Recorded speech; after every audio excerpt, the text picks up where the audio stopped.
estar presencialmente en Medellín con ustedes, esa ciudad preciosa que me gusta tanto. Estoy en Bogotá. Sin embargo, muchísimas gracias por la invitación a este espacio que me parece muy, muy importante. Como decía Camilo hace un momento, es de celebrar que la gobernación haya declarado la emergencia climática, que realmente es una emergencia, entonces que estemos dando pasos institucionales, sociales, pero también en diferentes gremios, en este caso pues el periodístico, para enfrentar esta emergencia climática. Bueno, rápidamente pues ya, bueno, me presentaron, mi nombre es Natalia Orduz-Salinas, yo soy abogada, trabajo en una fundación que se llama la Fundación Heinrich Böll. Rápidamente contarles, esta es una fundación alemana cercana al Partido Verde Alemán. Son fundaciones que lo que buscan es apoyar a fortalecer y diversificar los debates políticos, también como decía Camila hace un momento, porque son debates políticos, así no necesariamente estén insertos dentro de los partidos políticos o los conflictos electorales, pero son debates políticos en la medida en que atañen asuntos de interés público, y en este caso pues nuestros bienes comunes, que son pues toda la naturaleza, las condiciones de vida, que están en un enorme riesgo. Entonces, bueno, en esta presentación yo quiero darles, pues, compartirles algunas reflexiones que he ido teniendo con respecto a cómo podrían ser las transiciones que podríamos hacer para salir de la crisis. Y hay tres criterios fundamentales que yo quisiera transmitir aquí y sustentar en esta exposición, pero también dejarles algunos materiales que ustedes puedan consultar posteriormente para seguir formándose su propio criterio. Entonces, estos tres criterios fundamentales son que una transición debe ser efectiva, debe ser justa y debe ser democrática. Entonces, realmente en la siguiente diapositiva, pues ya arrancamos como a pensar, bueno, ¿qué significa? Voy a desarrollar cada una de ellas. Entonces, efectiva para enfrentar la crisis climática significa pues que tenemos una crisis real que estamos enfrentando, que es una crisis muy dura, y esta crisis, no, por favor, la anterior diapositiva, listo. Entonces, esta crisis que estamos viviendo pues es una crisis real y vamos a mirar como algunas razones para eso. Eh, es posible que sea pues una de las crisis más grandes que está viviendo la humanidad desde que existimos como especie, porque hemos generado unas transformaciones en los mismos círculos, en los mismos procesos naturales y estamos pues ya sobrepasando los límites del planeta para absorber de pronto emisiones o contaminantes, pero también pues para regenerarse. Entonces, lo que estamos llevando es al planeta al borde, y vamos a ver algunos ejemplos de esto. Entonces, realmente cuando vamos a hablar de transición energética o de transiciones socioecológicas, que se están hablando también en este momento, tenemos que tener muy claro que esas transiciones son para enfrentar la crisis climática, ¿cierto? Porque algunas veces, y eso pues lo vamos a mirar también ahorita, la transición pues también puede ser útil para otras cosas, también puede ser útil pues para, no sé, diversificar como las posibilidades de ingreso de algunas empresas o para también generar otro tipo de mercados, en fin, que eso también es cierto y está muy bien, pero no nos olvidemos que en últimas a lo que le debe servir es a que como humanidad podamos enfrentar esta crisis. Entonces, ahora sí la siguiente diapositiva, hay un acuerdo que es muy importante, que es el acuerdo de París. Ay, me quedo con minúscula, perdón. El acuerdo de París es un acuerdo que se inserta dentro de una convención global prácticamente, porque son casi todos los países del mundo de cambio climático, que se firmó en el 92. Y el acuerdo de París pues es más reciente y Colombia sí ratificó el acuerdo de París, ojalá pues también lo haga pronto con el acuerdo de Escazú. Y el Acuerdo de París en el artículo 2 tiene muy claramente dichos cuáles son los objetivos que se deben perseguir. Entonces, el objetivo 1A, lo que dice, y lo voy a leer rápidamente, es que hay que mantener el aumento de la temperatura media mundial muy por debajo de 2 grados con respecto a niveles preindustriales y proseguir los esfuerzos para limitar para limitar ese aumento de la temperatura a 1.5 grados con respecto a estos niveles. ¿Por qué? Porque desde la época preindustrial, digamos más o menos 1750, la temperatura media del planeta ya ha ido aumentando, ya ha aumentado alrededor de 1 grado, que eso es bastante, eso de pronto no nos suena mucho, pero eso es un promedio de todo, de la temperatura de todo el globo. Entonces, es muy, muy preocupante, y ahorita vamos a ver por qué, que aumente más allá de 1,5 grados. Y si aumenta más de 2, sí puede llegar a ser bastante catastrófico. Y vamos a ver también que hay una diferencia grande entre los impactos con 1,5 grados y con 2 grados. Y el otro objetivo muy importante del Acuerdo de París es que se refiere a un término que se ha llamado el término de adaptación. Entonces dice el objetivo aumentar la capacidad de adaptación a los efectos adversos del cambio climático y promover la resiliencia al clima y un desarrollo con bajas emisiones de gases de efecto invernadero, de un modo que no comprometa la producción de alimentos. ¿Por qué? Porque los eventos climáticos, ustedes ya lo van a ver en las siguientes sesiones, como anunció Alejo, que van a empezar a estudiar eso mucho más a fondo, van a atacar pues prácticamente todos los ecosistemas. Según el IDEAM, Colombia, todo el territorio nacional, todos los municipios en Colombia tienen un riesgo climático, bien sea porque son territorios vulnerables o porque hay alguna amenaza climática sobre ellos, y es una combinación de las dos la que establece ese riesgo climático. Y eso puede ser inundaciones, puede ser sequías, puede ser huracanes, puede ser muchas cosas. Y esas cosas distintas pues pueden comprometer, entre otras, por ejemplo, el abastecimiento de agua, la producción de alimentos, entre otros factores pues que pueden amenazar gravemente los derechos de las personas que allí habitan, y también pues los derechos de la naturaleza, si se comprende la naturaleza como un sujeto de derechos. Entonces, esos dos objetivos son claves, y ahí es muy importante entonces que los tengan siempre en cuenta. Uno es que la temperatura no puede seguir subiendo, tiene que tener un tope, y ojalá ese tope sea 1.5 grados. Y el otro es que hay que fortalecer los ecosistemas tienen que ser resilientes, y esta palabra también es una palabra clave, y resiliente significa que tienen la capacidad de regenerarse, ¿cierto? Y para que un ecosistema pueda regenerarse tiene que estar fortalecido, tiene que contar con su biodiversidad, tiene que contar con sus corredores, con sus posibilidades de interconexión. Entonces, esa integralidad de los ecosistemas hay que garantizarla, y eso es en sí mismo un objetivo climático.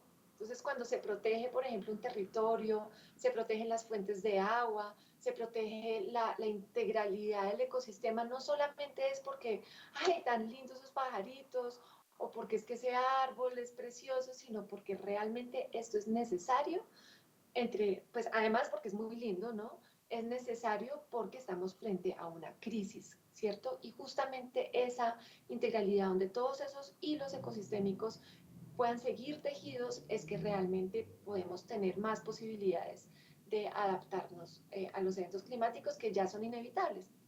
Qué tan grandes sean o no depende de qué tanto aumente la temperatura. Bueno, entonces ahora sí, la siguiente diapositiva, y miramos por qué 1.5 grados. Y aquí también es importante recordar que 1.5 grados no es una cifra arbitraria, no es que eso se lo haya inventado o se lo haya sacado un político del sombrero. Esto es una cifra que sale de un estudio, pues de estudios muy serios, y que ha sido recomendada por el Panel Intergubernamental para el Cambio Climático. Y este grupo intergubernamental o panel intergubernamental fue creado en el 88, porque es que ya hay evidencia de, digamos, este calentamiento y los impactos que el calentamiento tiene desde hace prácticamente 50 años, y el panel existe desde el 88. Entonces realmente nos hemos ido demorando mucho. Y aquí copié una gráfica que pues yo creo que ustedes van a tener acceso a estos materiales más adelante, está en inglés, pero creo que este informe está en español, lo pueden encontrar aquí también puse la fuente. Y en la de abajo, para que miremos pues esta de abajo, aquí en el eje Y, en el vertical, dice, bueno, ¿qué pasa si no aumenta nada la temperatura? ¿Qué pasa si aumenta un solo grado, 1.5 y 2 grados con respecto a diferentes ecosistemas? Entonces, por ejemplo, los corales, los manglares. Entonces aquí nos pone como diferentes escenarios, y si ustedes ven, entre más aumenta la temperatura, más grave es la afectación sobre esos ecosistemas. Y hay una diferencia importante entre 1 grado y medio y 2 grados. Siguiente, porfa. Bueno, aquí también hay una gráfica que es interesante que muestra también ya en términos de calor. Entonces, el cambio en los números muy calientes va a ser en el primer globo que aparece ahí, con el aumento de 1,5 grados en una gran franja, digamos, del Ecuador, en algunas partes, digamos, como del mundo. Pero si aumenta 2 grados, fíjense que los días muy calientes van a llegar ya como a las zonas meridionales y pues casi todo el océano también. Y la diferencia entre 1,5 y 2 grados se ve en el tercero, que es significativa. Entonces, realmente, si el Acuerdo de París nos dice aferrémonos al grado y medio, tenemos que hacer lo posible por realmente aferrarnos a ese grado y medio. Entonces, la pregunta es, ¿cómo lo hacemos? Bueno, antes de decir cómo lo hacemos, voy a hablar algo chiquito sobre los impactos, ustedes lo van a ver más adelante, pero como para simplemente mostrar el sentido realmente de urgencia y de importancia de que las transiciones sean efectivas. Entonces, en la siguiente diapositiva introducimos el concepto de los puntos de no retorno, en inglés les decimos tipping points. ¿Qué son los puntos de no retorno? Se pueden explicar con la metáfora del juego Jenga, que supongo que lo conocen, que es este juego donde se arma una torrecita con unas piezas de madera y el juego es ir retirando las piezas, ¿cierto? Y la torre se sostiene durante un buen tiempo. Pero llega un punto donde alguien retira una pieza y esa torre se cayó, ¿cierto? Y eso mismo pasa con algunos ecosistemas y con algunos sistemas naturales. Ellos se recomponen. Ustedes vieron, por ejemplo, con la crisis del COVID, que entonces hay varios ecosistemas que, a pesar de todas las amenazas que tuvieron antes, bueno, de repente los animalitos como que empezaron otra vez a reproducirse más, el aire empezó a limpiarse, las aguas también, entonces hubo condiciones para la regeneración de esos ecosistemas, pero hay algunos puntos que la ciencia está intentando pues detectar con más precisión, a veces no se conoce exactamente cuál es ese punto, pero sí es muy probable, existe una probabilidad alta que una vez superado un umbral de temperatura muy alta o degradación ecosistémica, el ecosistema mismo pierda esa capacidad de regenerarse por sí mismo. Entonces, en la siguiente diapositiva, eso también lo voy a dejar como para que ustedes lo miren con más detalle. Esta es una gráfica de Carbon Brief y luego pues, en esta página hay un artículo mucho más detallado que muestra varios de esos tipping points. Entonces, algunos de ellos tienen que ver con las corrientes marinas, las corrientes marinas dependen de la temperatura del agua. Bueno, yo no soy científica, no lo puedo explicar como con toda la precisión, pero por ejemplo el agua fría tiende a bajar porque es más densa, entonces es más pesada, el agua tibia pues está arriba y esto pues ayuda y promueve que haya unas corrientes por todos los océanos y esas corrientes también son responsables de los microclimas en los diferentes ecosistemas. Entonces, esto podría verse eventualmente afectado. Por supuesto, todas las capas polares cada vez pues empiezan a derretirse más, lo que sube por supuesto más la superficie del mar y reduce, por ejemplo, la superficie blanca pues, sí, de la parte del glaciar, y eso pues hace que se absorba pues más calor. Y en particular resulta pues como bastante preocupante un ecosistema que nosotros tenemos aquí, y en la siguiente diapositiva puse una cita de una columna que escribí para las dos orillas sobre esto, y pues voy a leerlo rápidamente pues porque bueno, creo que quedó más o menos bien explicado ahí. En la Amazonía, durante miles de millones de años, los genes, las especies y los ecosistemas hemos jugado al ensayo y error hasta dar con capacidades innatas que sanan las heridas y restablecen los equilibrios. La vida amazónica no se resiste a su propia exuberancia, y así como brota en cualquier resquicio, se recupera de los golpes con algo que parece más desparpajo que tenacidad. La voluptuosidad parece ser una condición inherente e indispensable en la vida selvática. Cuando ya no sea posible mantenerse en sus propios vapores y olores, ya no seguirá existiendo.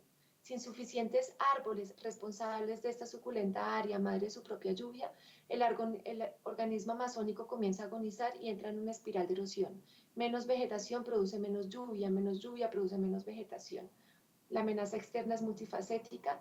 El calentamiento de toda la Tierra alarga e intensifica las épocas de sequía. La deforestación extirpa directamente los pulmones de la selva. La fragmentación del bosque acorrala su fauna y muchas nuevas formas de colonialismo ahogan a los pueblos indígenas. ¿Qué pasa en la Amazonía? En la Amazonía lo que pasa es que, como dice aquí, es un ecosistema que genera su propia lluvia. Entonces, porque la Amazonía tiene unos suelos muy delgados. Entonces, todo ocurre arriba, todo se recicla arriba, entre las ramas, entre los árboles. Entonces, se evapora, el agua se recicla muy rápido, se evapora y vuelve a llover, se evapora y vuelve a llover. Entonces una molécula que entra por el Atlántico llueve muchas veces en la Amazonía antes pues, de llegar a las montañas pues, andinas. ¿Y qué pasa? Si hay menos árboles capaces de evaporar esa lluvia, entonces pues va a haber menos lluvia para la misma Amazonía, entonces se seca más y esto es una especie como de círculo, sí, vicioso de alguna manera, donde pues dicen, basados en varias proyecciones, que es posible que una vez se pierda cierta cantidad de área de la Amazonía, ya la lluvia no va a ser útil para sostener ese sistema, digamos, no va a alcanzar. Y se prevé que después de que se alcance ese punto, puede haber un colapso del ecosistema, puede haber un colapso y ese colapso puede ser relativamente rápido, o sea, puede durar 50 años, por ejemplo. Entonces, fíjense, un bosque que ha durado miles de millones de años formándose puede colapsar de una manera supremamente rápida. Entonces, ahora sí ya vamos a empezar a mirar cómo no superar ese 1.5 grados.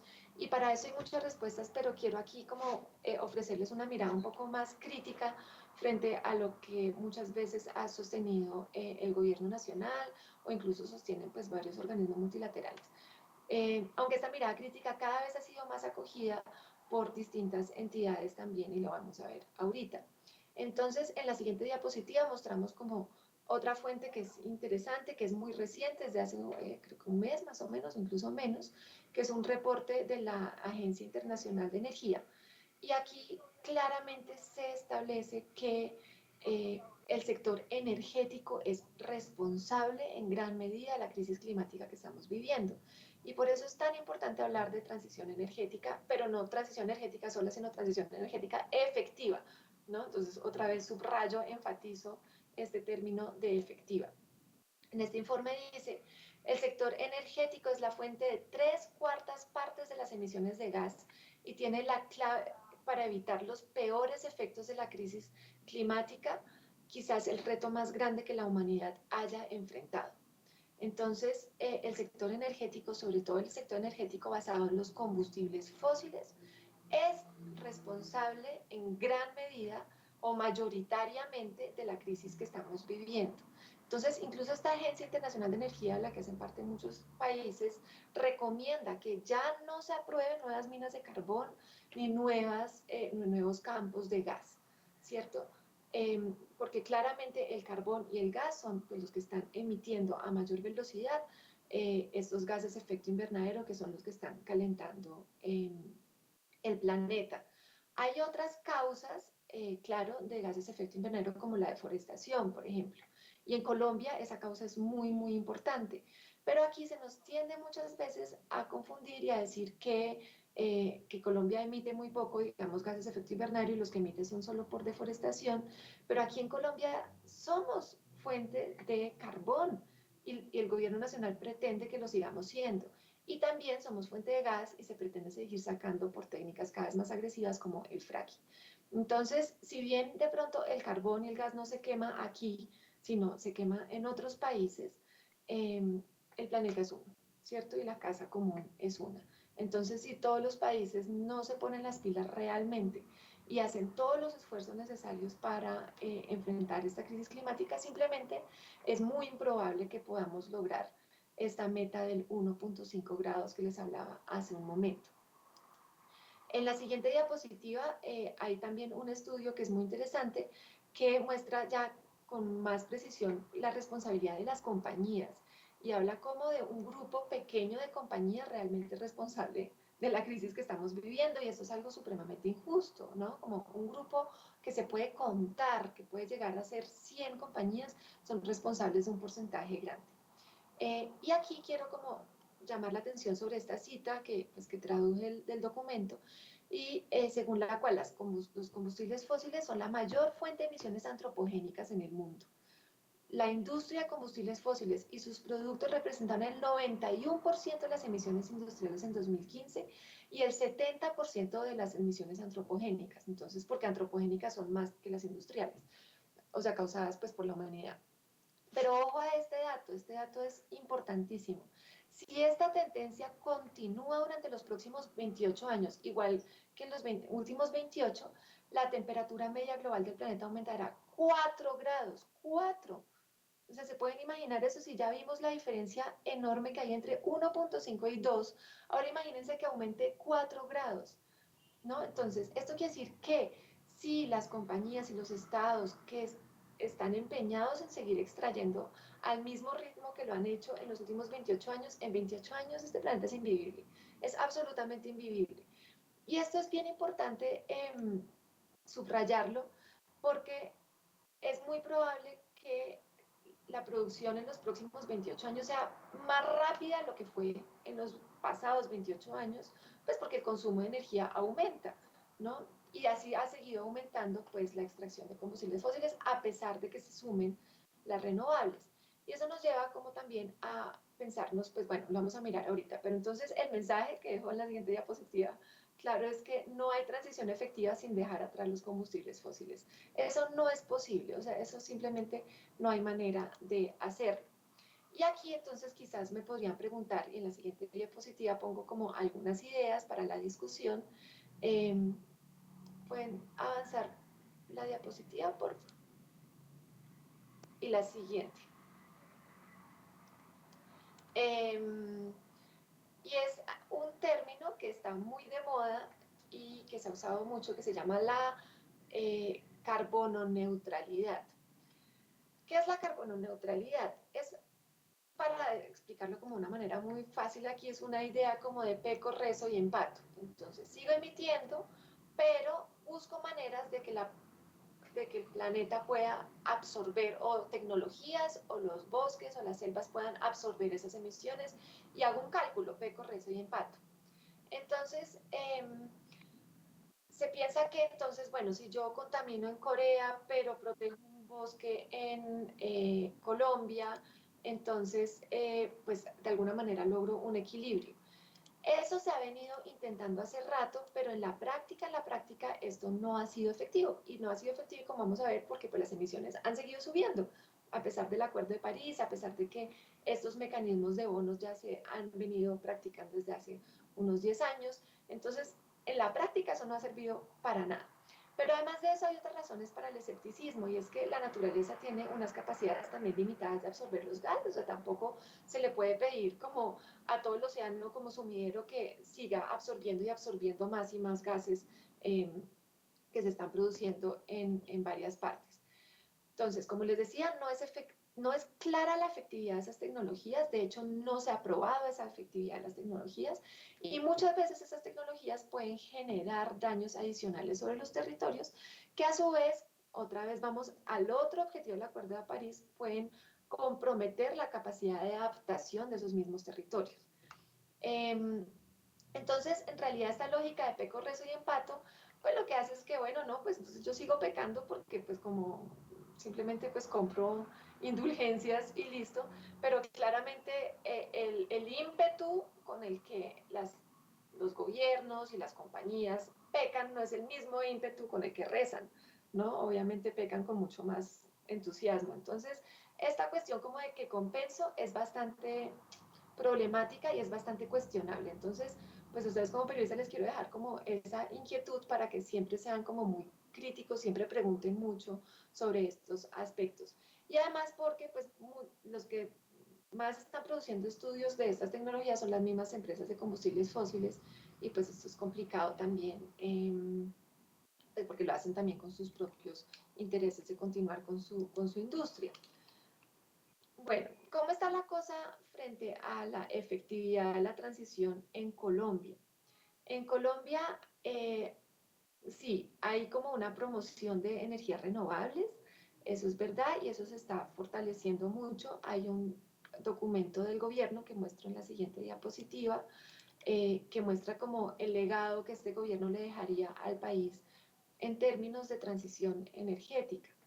Entonces, pues ese documento también lo pueden encontrar en internet y pues muestra cómo se ha incentivado a partir de, por ejemplo, beneficios tributarios, trámites más sencillos, que Colombia pueda producir más energías eólicas, solares y otras energías pues renovables, no convencionales se llaman, y también que pueda desarrollar como una industria más eficiente en términos energéticos, y eso es muy deseable, ¿cierto? Como que la energía se use de una manera mucho más eficiente.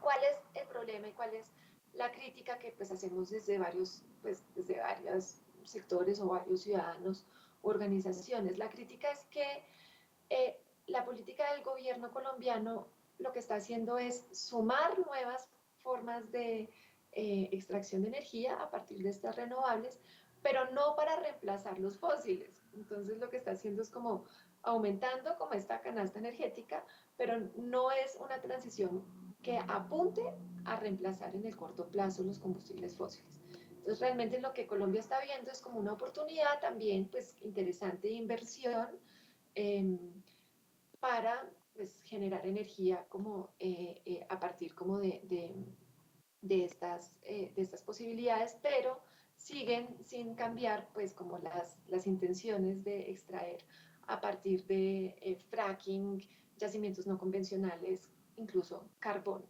Eh, y a la derecha les puse también, pues esto es algo que está ocurriendo en este momento y que me parece muy importante que ustedes lo conozcan y lo tengan en cuenta para que le hagan seguimiento, porque eso está pasando ya y está pasando de agache.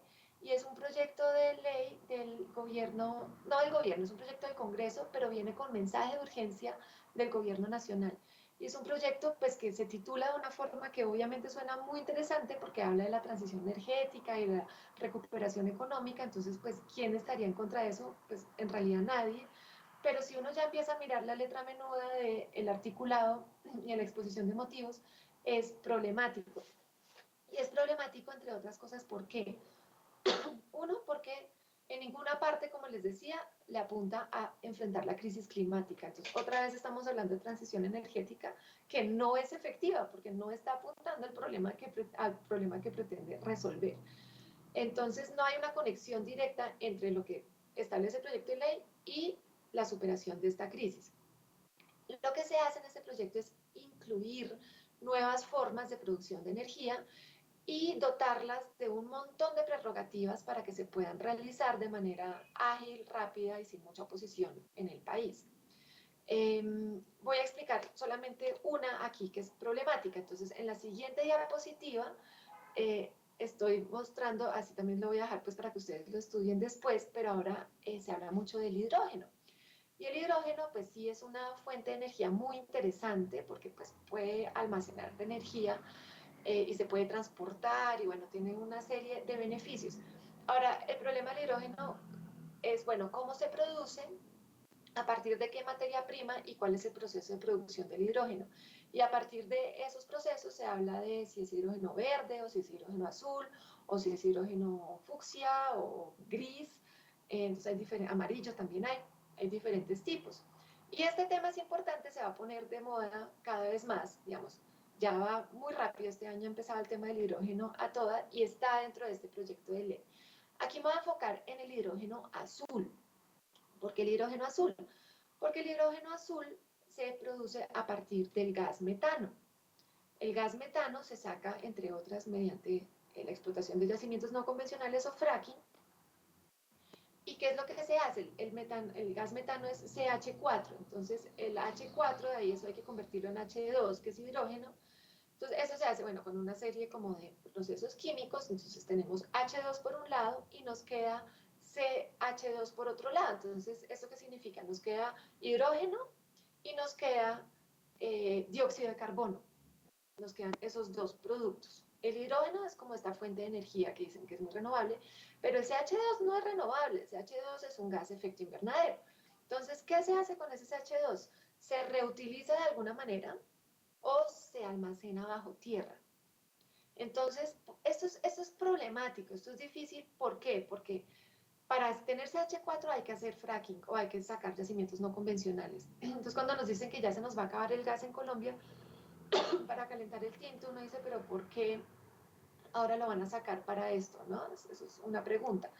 Y lo otro es que, entonces ya sabemos, hacer fracking o extraer yacimientos no convencionales, por ejemplo, el gas asociado a mantos de carbón que explotan eh, por Drummond o que quieren explotar ahora bajo el río Ranchería, pues compromete los ecosistemas y a su vez disminuye la resiliencia de esos ecosistemas para eventos climáticos en el futuro. Entonces, ni por un lado ni por el otro, eso está conduciendo a enfrentar efectivamente la crisis climática. Entonces, eso es bien cuestionable, esta técnica en sí misma, pero lo que resulta más problemático de todo es que esta técnica, en este proyecto de ley, esto se define como energía renovable, ¿no? Entonces, eso realmente es un orangután que están metiendo ahí, y al definirlo como energía renovable lo hacen acreedor de un montón de beneficios tributarios, y además lo convierten en proyectos de interés nacional estratégico, con lo que se definen desde el alto nivel nacional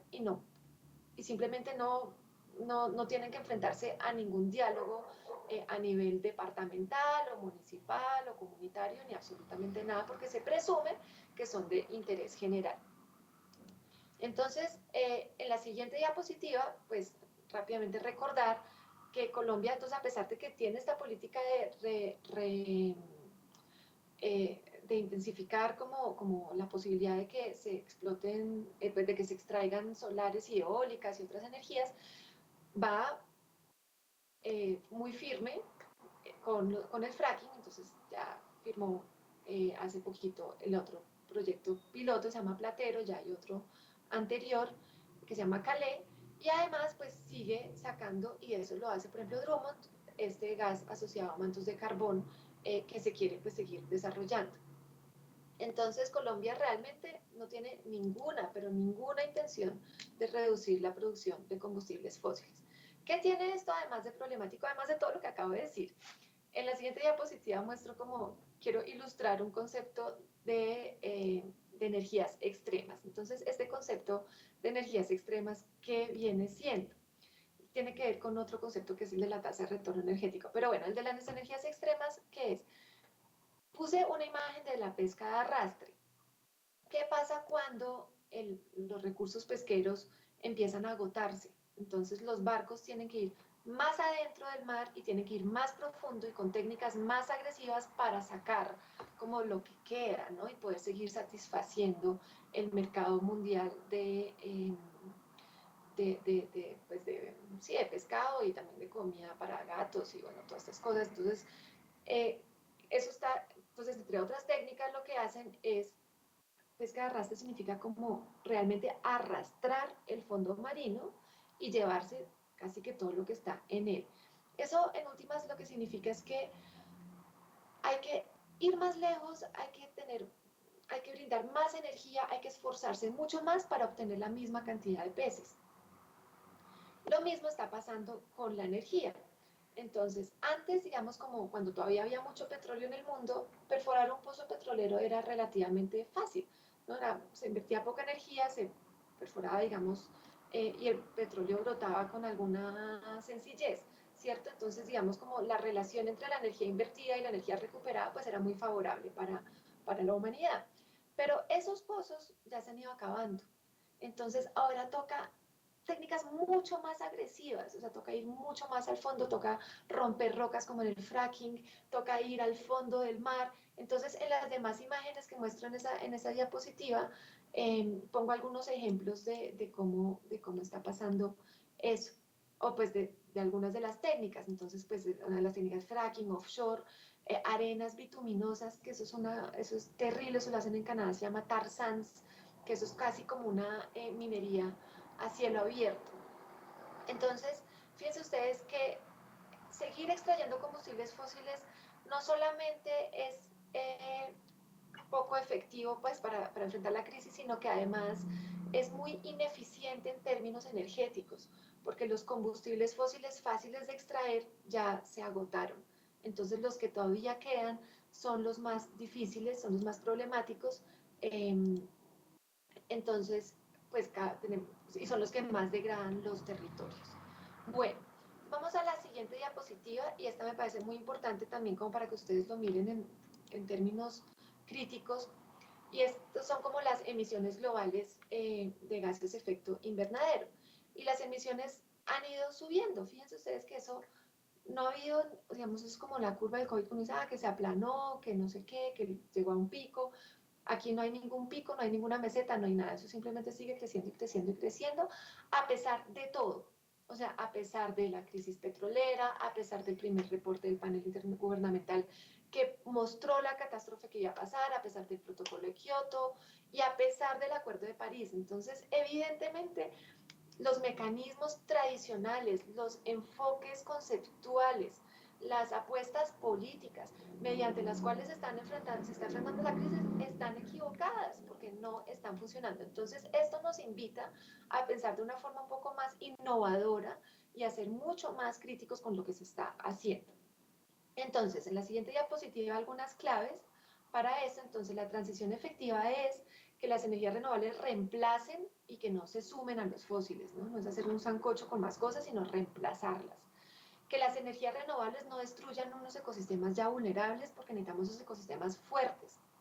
Y en todo caso, pues las energías renovables probablemente no nos den tanta energía como las fósiles. Esto significa que tenemos que vivir en un mundo con menos energía. Tenemos que asumir eso, tenemos que aceptarlo. No tenemos tanta energía ya, en el futuro no va a haber tanta energía. Entonces las economías y las formas de vida tienen que ser menos intensivas en el consumo energético.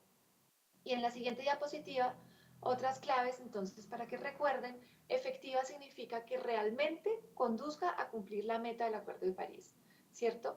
Que enfrente las causas reales de la crisis climática, en particular los combustibles fósiles, que fortalezca los ecosistemas y que esté a la altura de esta crisis, es decir, que sea urgente, que sea rápida y que sea integral. O sea, no pueden ser paliativos, no pueden ser medidas enunciados, ¿no?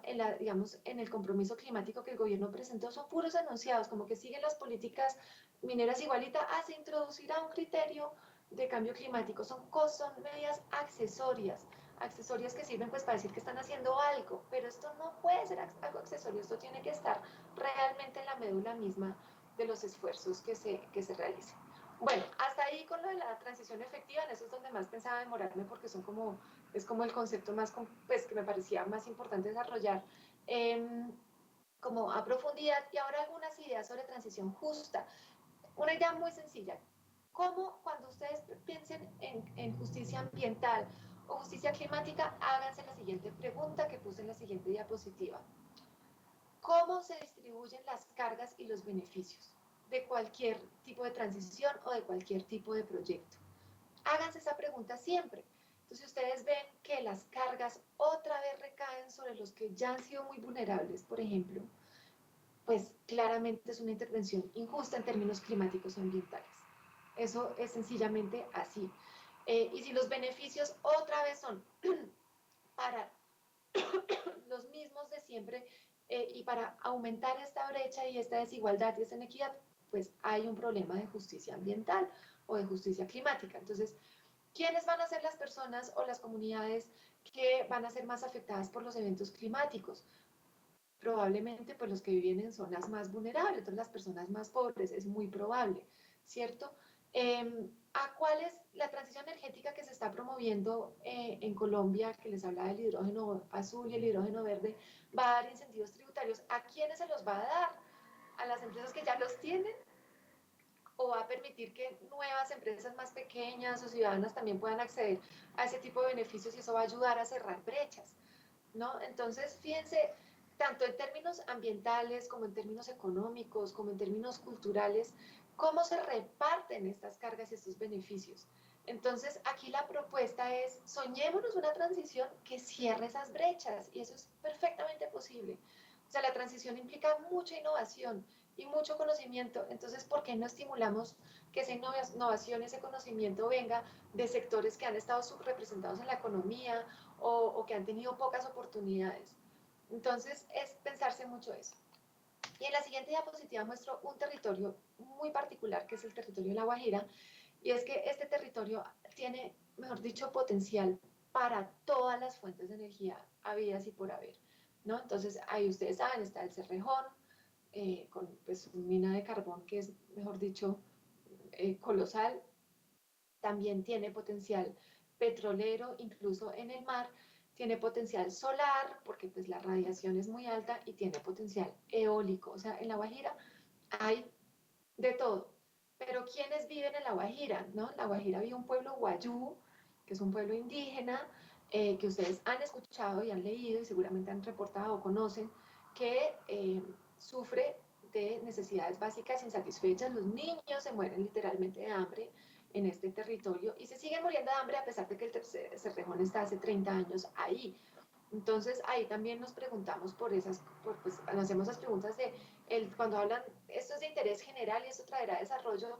Bueno, ¿desarrollo para quién? Y esa es la pregunta de justicia ambiental. ¿Para quién está trayendo desarrollo? Porque claramente no para los guayú, ¿cierto? Los está contaminando, les está generando pues contaminación atmosférica y un montón de enfermedades, pero aparte de eso, pues no, esta riqueza que se produce ahí no se ha distribuido de ninguna manera.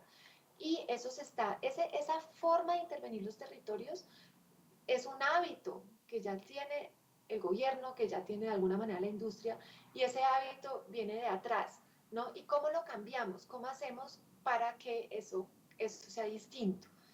Y no está siendo distinto. Aquí les puse una fuente en la diapositiva anterior de un libro, de un estudio de Indepaz, que se llama El viento del este viene con revoluciones, y muestra cómo pues la promoción de energías eólicas, que está siendo enorme en La Guajira, pues también está atentando contra muchos de los derechos a la participación y derechos del pueblo guayú. Entonces, pensémonos realmente una transición que no haga esas cosas, que no replique esos errores que ha hecho tradicionalmente el extractivismo. Es decir, no hagamos una transición extractivista, hagamos otro tipo de transición. En esta diapositiva les muestro pues rápidamente como el triángulo del litio, y es que claro, cuando hablamos de renovables decimos, listo, todos tengamos carros eléctricos, y pues sería muy chévere que todos tuviéramos carros eléctricos, pero pensemos que esas baterías eléctricas pues requieren litio, y el litio es un mineral y no hay infinitas cantidades de ese mineral en el planeta, ¿no? Es que no hay infinitas cantidades de nada en el planeta, entonces también hay que pensarse que las tecnologías nuevas requieren a su vez materia prima, y esa materia prima es limitada y esa prima está en territorios, y en esos territorios vive gente. Y en el caso particular del litio, gran parte del litio está entre Argentina, Chile y Bolivia, en ese triángulo, y ahí también viven comunidades que son muy vulnerables, y entonces pues cómo se puede sacar eventualmente el litio necesario sin afectar a todas esas comunidades, y cómo nosotros también tomamos una responsabilidad ética y dejamos de creer pues que la tierra nos da ilimitadamente todo lo que necesitamos. Bueno, y para ya terminar, ¿cómo nos imaginamos una transición democrática? Y esto yo creo que es un reto muy bonito porque democrático nos invita a la participación, o sea, una transición donde seamos ciudadanos y ciudadanas partícipes, que hagamos parte de esto, o sea, no una transición que se decide, no sabemos dónde, ni con qué criterios, ni por qué, ni para qué, sino donde un problema que nos afecta como humanidad es un problema que nos invita a actuar como humanidad y que nos invita a actuar como comunidad involucrándonos en todos los niveles, en niveles éticos, culturales, cotidianos, políticos, económicos, y participamos tanto en las políticas públicas que están abriéndole paso a esta transición, como en los proyectos específicos de generación y distribución de energía, por ejemplo, ¿cierto? Entonces, eso es una invitación a soñar y a participar y realmente asumir este reto como un reto humano compartido, quizás el más grande que haya tenido la humanidad. Entonces, la siguiente diapositiva pues muestro claramente cómo no se hace, y claramente no se hace con un proyecto de ley que el gobierno impulsa con mensaje de urgencia en el Congreso y que se aprobó la semana pasada en comisiones quinta en Cámara y Senado sin que nadie se enterara. Ese es el de hidrógeno que les hablé. Eso no salió en la prensa, yo hice una columnita que no leyó nadie. Eh, entonces, en el debate se decía, esto es un tema técnico, mejor que no opine nadie de esto, y pasa de agache. O sea, claramente así no es una transición democrática. Y en la siguiente diapositiva también como algunas pequeñas ideas como de cómo la transición puede retar como las formas antidemocráticas como se ha impuesto el extractivismo en Colombia. Entonces, por ejemplo, la invitación es, por ejemplo, a una transición que no abuse de esa figura de la utilidad pública e interés social, que es una figura que ha utilizado la minería, la extracción, digamos, como a gran escala de muchas, bueno, no solamente pues de los combustibles fósiles, pero de muchos megaproyectos para imponerse de arriba para abajo sin ningún tipo de participación. Eh, como muchos de estos megaproyectos pues, que afectan los territorios también han sido privilegiados con figuras como los PINES, que son los proyectos internacionales estratégicos, también para que se les pone esa etiqueta de PINES y no se pueden cuestionar. Y entonces ellos tienen derecho a expropiar a la gente que vive en los territorios, a un montón de cosas. Entonces, ¿cómo de verdad superamos como ese tipo de formas y realmente configuramos una democracia climática, ¿cierto? Eso sería una cosa muy bonita. ¿Cómo, digamos, volvemos, le damos otra vez aire, oxígeno a ese proyecto tan bonito que tiene la Constitución, que es la descentralización? Que los municipios con según la vocación ambiental y cultural que tengan, decidan cómo se ordena ese territorio, ¿cierto? Y que la gente pueda participar en eso. Cómo el extractivismo logró que se desmontaran las consultas populares, que son un mecanismo tan interesante porque es un mecanismo muy robusto, muy legítimo, donde participa el Consejo, donde hay un control de constitucionalidad de los jueces, donde la gente sale a votar. ¿Por qué se desmontó? Se desmontó porque estaba afectando pues como la minería, los combustibles fósiles, entre otros, como la transición sí permite este tipo de cosas, como estas cosas no se hacen, mejor dicho, a pesar o por encima o como una planadora, sino que la misma gente se las apropia, ¿cierto? Y lo mismo con la consulta previa. Entonces, como la transición pues se basa en saberes múltiples, es diversa, es plural, responde a las vocaciones de los territorios, se dan todas las áreas de la economía. Esto es muy importante porque la transición no solo es en el área energética, es en toda, porque la energía se usa para todo. Necesitamos energía para producir alimentos, transportar alimentos. Entonces, ¿cómo reducimos el uso energético con circuitos, por ejemplo, locales de alimentación? Y con otras formas, digamos, de relacionarnos con la energía. Entonces, bueno, no, pues en realidad esas eran como las ideas principales de transición efectiva, justa y democrática que quería compartir aquí. En las siguientes diapositivas voy a dejar como algunas publicaciones que hemos hecho desde la Fundación Heinrich Böll. En la siguiente diapositiva está una que pues todas están en internet. Esta, por ejemplo, que se llama Transición Energética, Aproximaciones, Debates y Propuestas, que también muestra como algunas ideas de cómo la transición es algo más profundo que simplemente cambiar la matriz energética. Bueno, como se nos está ya acabando el tiempo, entonces pasemos por dos diapositivas más. Una y... Bueno, no, mentira, tenemos estas dos que son bonitas y dejémoslas. ¿Puedes poner la anterior, por favor? Esa. Bueno, rápidamente, esta transición justa y democrática, bueno, como decía, diversa, circuitos locales, impulsa, esto ya lo había dicho. Y los combustibles fósiles que tenemos todavía, usarlos para esa transición, pero para la transición que contribuya a todo esto y para que rápidamente generemos las condiciones donde ya no necesitemos esos combustibles fósiles. Combustibles fósiles de yacimientos convencionales, no nos vayamos a energías extremas, no es necesario. En la siguiente diapositiva. Y recordemos que la energía es un bien finito común. Hay unos límites de la naturaleza, hay unos límites de los derechos de las comunidades. Entonces, replanteémonos cómo entendemos la energía, no como un negocio, sino quizás como un derecho, y donde los usos de esa energía sean conscientes de esos límites y también sean austeros. Y aquí puse como una idea pues, que me parece muy lindo, un periodismo de soluciones, como me decía el otro día Angélica Cuevas, que es una periodista maravillosa, periodismo de soluciones que no solo se piensen como en la crisis y en la catástrofe, sino qué se está haciendo, o sea, qué personas, ciudadanos, comunidades, organizaciones ya están relacionándose con la energía en la agricultura, en el transporte, en la construcción, en el manejo de residuos de otras maneras, en el entretenimiento, y empezar a detectar esas historias, empezarles a dar vida, a darles luz y a comunicarlas, porque ahí está realmente la clave, ¿no? En esos usos conscientes y austeros de la energía. Bueno, y ya para terminar, aquí en la siguiente diapositiva muestro como algunos materiales que tenemos en la fundación, que también están en internet. Los primeros dos pues son libros sobre fracking, pero están escritos muy en clave climática.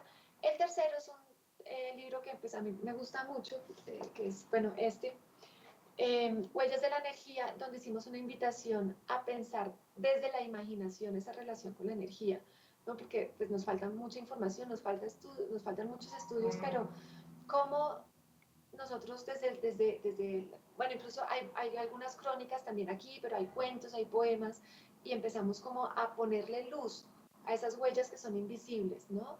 Esas huellas que deja producir la energía, transportar la energía, usar la energía. ¿Cuáles son esas huellas? Y como darles forma, y aquí tratamos como desde la imaginación mostrarlas. Y pronto también una invitación, esto es una cuña, van a salir estos dos libros. El primero es una baraja como de cartas, se llama la baraja solar, donde queremos, que lo hicimos justamente con el proyecto de NN, que es de Medellín, eh, para jugar y a través del juego imaginarnos historias posibles de la energía para enfrentar la crisis climática. Ese lo vamos a presentar por primera vez al público el 21 de junio a las 5 de la tarde en las redes de la Fundación Heinrich Böll, entonces muy invitados, invitadas. Y el otro libro también es Energías para la Transición, es un libro escrito por mujeres, donde se hacen reflexiones también desde el ecofeminismo para esa transición energética. Entonces, este también es el 21 de junio, también se va a presentar a las 10 de la mañana en las redes de la Fundación.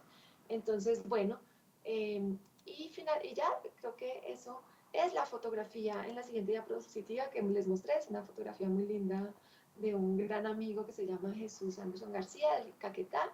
Es una foto del río Orteguaza, que él me la prestó para el artículo de la Amazonía, entonces, bueno, me pareció lindo presentarla aquí. Entonces, bueno, muchas gracias por la atención. Entonces, pues, para seguir pensándonos esa transición en clave de efectividad, justicia y democracia.